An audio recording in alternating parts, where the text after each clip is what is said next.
to the high-profile political coalition meeting that took place in Abuja over the weekend. The meeting, which was attended by former Vice President Atiku Abubakar, Labour Party's Peter Obi, and former Rivers State Governor Rotimi Amechi, was disrupted by delegates from Jigawa State. The incident occurred when former Secretary to the Government of the Federation, Babachir Lawal, announced a delegate to represent Jigawa, which was met with immediate resistance from the Jigawa delegates. They stormed the stage, rejecting the nominee and insisting on choosing their own representative.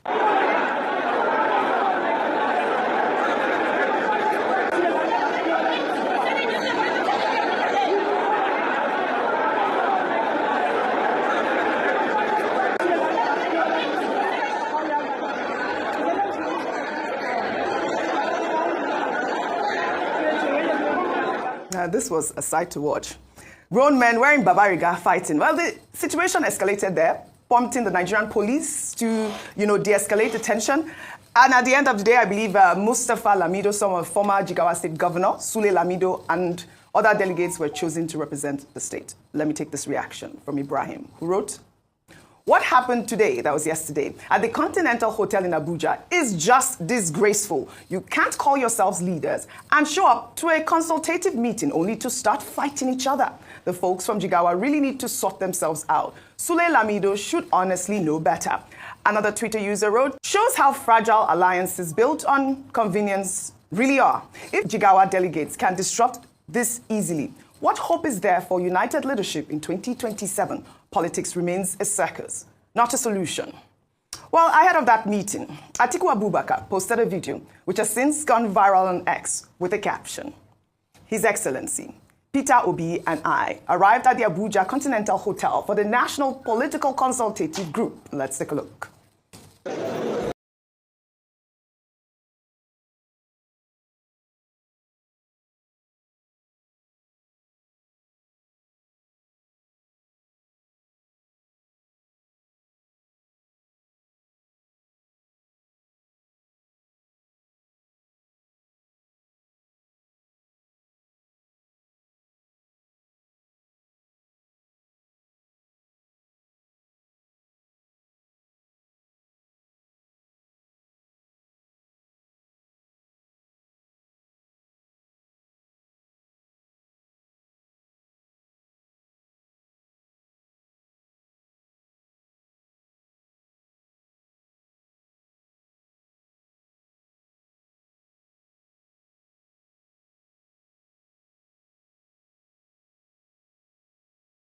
All right, the race has begun. So much talk about this coalition meeting that happened yesterday and the race to 2027. But before we discuss, during the meeting, Peter Obi emphasized the pivotal role the northern region of Nigeria can play in transforming the country, stating that the north represents Nigeria's greatest assets, highlighting its significant population and resources. He also criticized the poverty levels in the region, blaming the situation on a lack of investments, and urged the region to take on a leadership role in the nation's development. The North can change Nigeria. The greatest assets of this country is in the North. This entire country produces less than 6 million tons of rice. That is less than 10% of all Bangladesh produces. All right. Peter Obi was there live at that coalition meeting. You know that over the weekend there were reports that Peter Obi may withdraw from the ongoing coalition discussions with other political parties. At the time, I believe it was this week, Obi had touched on the importance of maintaining the Labour Party's identity and principles during a recent meeting with the party's National Executive Committee. However, we had, I believe, Nana Kazure, who is the Director of Communications for the Obedient Movement, on Newsnight, who clarified that Obi is still active with the coalition. During that meeting, Obi had just made that comment saying that at this time, I am still in the Labour Party. And we saw him right there having talks, discussion. And I actually really liked his statement again about taking advantage of the asset of the North. There's the population, there's the arable land, which is always talked about. And of course, the whole meeting really just shows that everyone is all talking about the race to 2027. What am I starting with? Okay, very quickly, let me start with what looked like some disruption at that meeting of the National Political Consultative of Northern members of the coalition, where it's in the nature of political parties for people to disagree. And those disagreements are because even within political parties, you have differences. I think somebody once said on this program that, look, even these coalition members, they are a collection of strange bedfellows, whether at the national level or at the local level. These are delegates from Jigawa State disagreeing over who should speak on their behalf.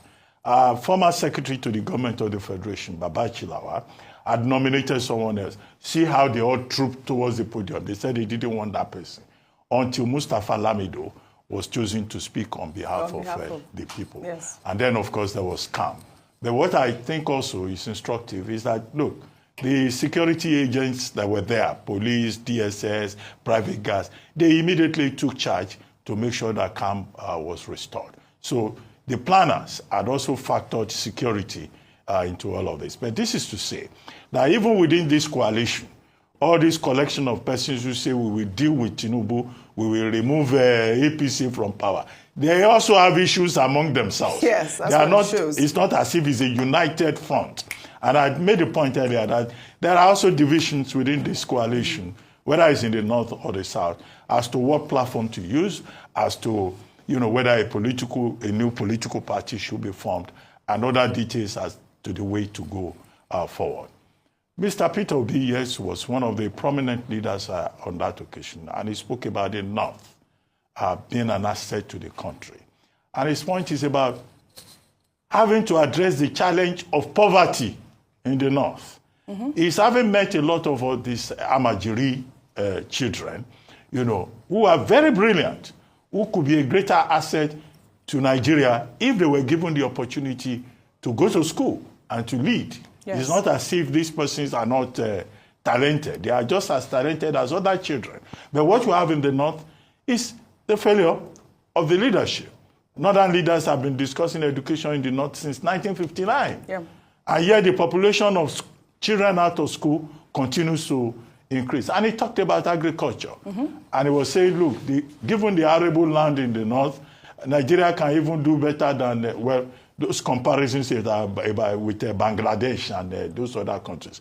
I can't verify those facts.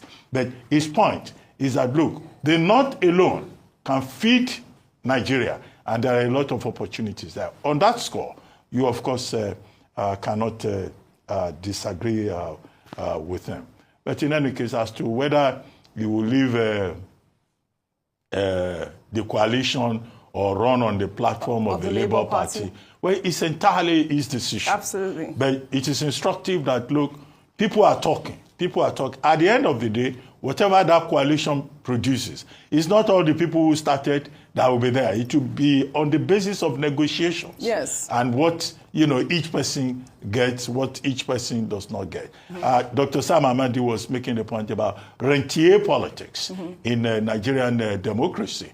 People are always looking for what will benefit them. Yes. If their interests are not served, they will pull out. Finally, the same Mr. Peter Obi has been quoted as saying, after 2027, he will not run again. Yes, he said that. Because he's quoted as saying, well, there should be age limit for running for Which we've office. Always advocated. After 2027, Mr. Peter Obi will still be a young man. Yes. How old is he now? He will be in his maybe. During Newsnight, Nana Kozore said, please, she urged him on behalf of the obedience to please continue to run. Joe Biden. Joe Biden, yes. If it was not because of circumstances and public outcry, the man still wanted to be president at over 82. Yes. Donald Trump is almost 80. Is he the oldest? It's not about age, physical, biological. It's about the age of the ideas of the man who wants to lead. Right. We want people who will lead Nigeria. You can be 70, you can be 80. Once you still have the energy, you have the knowledge, and you believe in the common good, not in your pockets and the pockets of your wife and children, but in the common good of all Nigerians. Age should not really be an issue. All right. Well, Rufai, in another development,